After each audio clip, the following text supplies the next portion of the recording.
Hello everyone. So आज चाहिँ म यस्तो फोनको कुरा गर्ने छु which I think is the best Samsung phone deal right now. यो फोनमा you get एकदमै राम्रो looking यस्तो glass back design, IP68 dust and water protection, 120Hz को flagship level को AMOLED screen, fast performance, wireless charging र excellent cameras. र यो सबै flagship level को features you're getting it for just 86,000 रुपैयाँ, त्यो पनि 256 GB storage को साथमा. र if you look at your premium mid range segment नेपालमा खासै धेरै options नै छैन. यो प्राइसमा you actually can get phones like the OnePlus 10T र iPhone 11 अनि that's it. अब OnePlus 10T को Nepali price is quite high, overpriced नै to be honest, र क्यामेरास पनि एकदमै एभरेज छ, whereas iPhone 11 त 5 वर्ष पुरानो भइसक्यो and it has 60Hz को LCD screen के. So यदि तपाई चाहिँ 1 लाख मुनि बेस्ट फोन चाहिँ नेपालमा खोज्दै हुनुहुन्छ भने this is the phone to buy. मैले अघि नै सुरुमा मेन्सन गरेको फोन हो यो, which is Samsung को latest Galaxy S23 FE. यो फोन चाहिँ Samsung को हाई एन्ड S सिरिज को लाइनअपमा पर्छ र आजको दिनसम्म तपाईले S सिरिज को फोन लिनु भयो भने you always have to pay like 1,20,000 रुपैयाँ, 1,30,000 रुपैयाँ. तर यो FE लाइनअप को फोन हो, which means fan edition को लाइनअप, जसले चाहिँ almost flagship level को experience deliver गर्छ with just a few compromises. Okay, सुरुमा चाहिँ कुरा गरौँ डिस्प्ले को बारेमा नै. यहाँ चाहिँ Galaxy S23 अथवा S23 Plus को comparison मा bezelsहरु चाहिँ अलिकति ठुलै छ, तर core quality हेर्नुहुन्छ भने चाहिँ it's very nice. In fact, it's much better than Samsung को A series को लाइनअप. अनि टचहरु पनि एकदमै responsive छ. 120Hz refresh rate is super smooth अनि यहाँ चाहिँ vibration feedback is also awesome. Likewise, यहाँ चाहिँ अब saturation, contrast levels र overall colors are also best for the price. अनि यो डिस्प्ले चाहिँ HDR10 Plus certified पनि हो र it works well in both Amazon Prime र Netflix जस्तो OTT platforms पनि. र ब्राइटनेस पनि सारै नै राम्रो छ यो फोनको र इभन बाहिर घाममा चलाएको बेला पनि कन्टेन्टहरु चाहिँ मज्जाले नै देखिन्छ. प्लस यो डिस्प्ले राम्रो छ भनेर कसरी पनि थाहा पाउन सकिन्छ भने त्यो लो ब्राइटनेस हुन्छ नि, त्यो एकदमै लो भइदिन्छ के, जसले गर्दाखेरि रातिको टाइममा पनि चलाउन सजिलो हुन्छ. अब यहाँ चाहिँ Samsungले Galaxy S23 सिरिज जस्तै अल्ट्रासोनिक फिंगरप्रिन्ट सेन्सर चाहिँ दिएको छैन, तर यहाँ भएको optical fingerprint sensor is decent नै. अरु चाइनिज फोन्सहरु भन्दा चाहिँ हल्का स्लो चाहिँ छ, बट इट्स अलराइट. तर ओभरअल यो फोनको display experience is the best for its price. र यहाँ चाहिँ Samsungले एकदमै राम्रो क्वालिटीको स्टेरियो स्पिकर पनि दिएको छ. सो मुभीहरु हेर्नको लागि अथवा गीतहरु सुन्नको लागि चाहिँ Galaxy S23 FE is a very good phone. त्यसैगरी S23 FE को मलाई अर्को राम्रो लागेको aspect is it's design. Samsung को A सिरिजमा चाहिँ Samsungले प्लास्टिक फ्रेम दिएको हुन्छ र अलिकति चिप क्वालिटीको ग्लास ब्याक पनि युज गरेको हुन्छ. तर यो फोनमा चाहिँ वी गेट मेटल फ्रेम्स, जसले गर्दाखेरि नम्बर 1 ड्युरेबिलिटी मजबुत बनाउँछ र नम्बर 2 वेट अनि हेफ्ट पनि हुन्छ नि, त्यो चाहिँ राम्रो हुन्छ के हातमा लिँदाखेरि.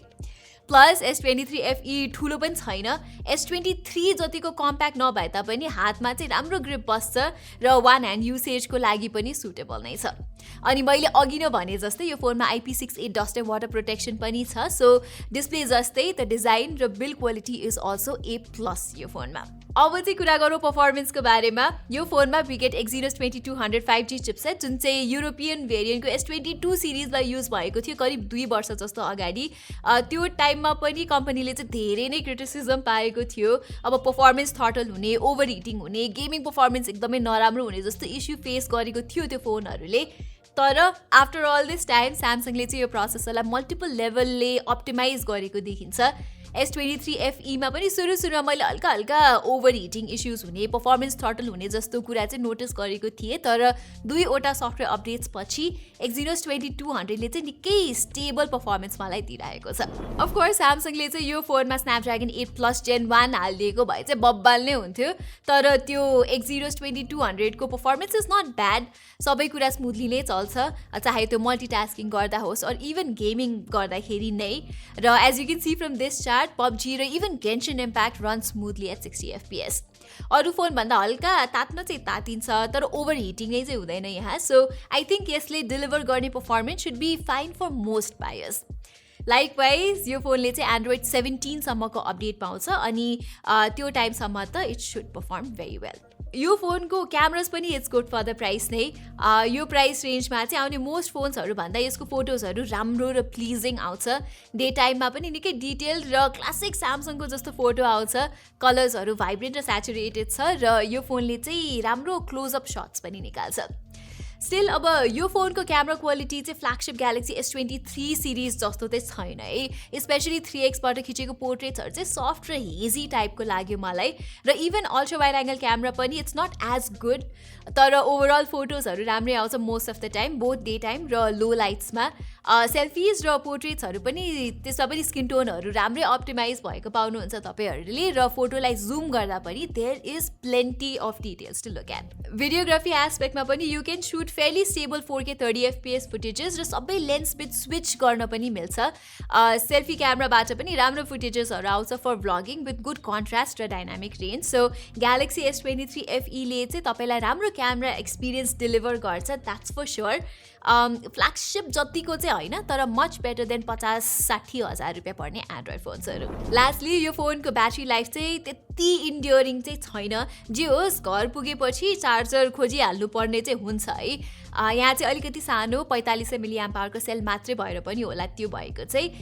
चार्जिङको लागि चाहिँ यहाँ तपाईँले 25 वाटको सपोर्ट पाउनुहुन्छ, र you need to buy a charger separately. तर if you buy this phone from our affiliate partner Hukut store र Serisa mobile hub, you will receive free charger and a good quality case पनि। सो यहाँ 86,000 रुपियाँको लागि Galaxy S23 FE is a well rounded Samsung phone, जसले चाहिँ almost flagship लेभलको experience deliver गर्छ at almost 70% of the flagship price. अब gaming performance नै तपाईँको टप प्रायोरिटी हो भने चाहिँ you still can go with the OnePlus 10T, iPhone 11, Nothing phone 2 जुन चाहिँ चाँडै नै आउँदैछ। तर S23 FE is a complete package with good cameras, compact design with IP68 rating and much more. So everybody, that was all for my review of the Samsung Galaxy S23 FE। मैले टाइटलमा नै mention गरेँ जस्तो यो चाहिँ अहिले best Samsung phone deal नै हो। So यदि तपाईँलाई यो भिडियो हेल्पफुल लाग्यो भने चाहिँ do subscribe to our channel and don't forget to hit that bell icon. यति भन्दै म प्रतिमालाई बिदा दिनुहोस्, and thank you so much for watching.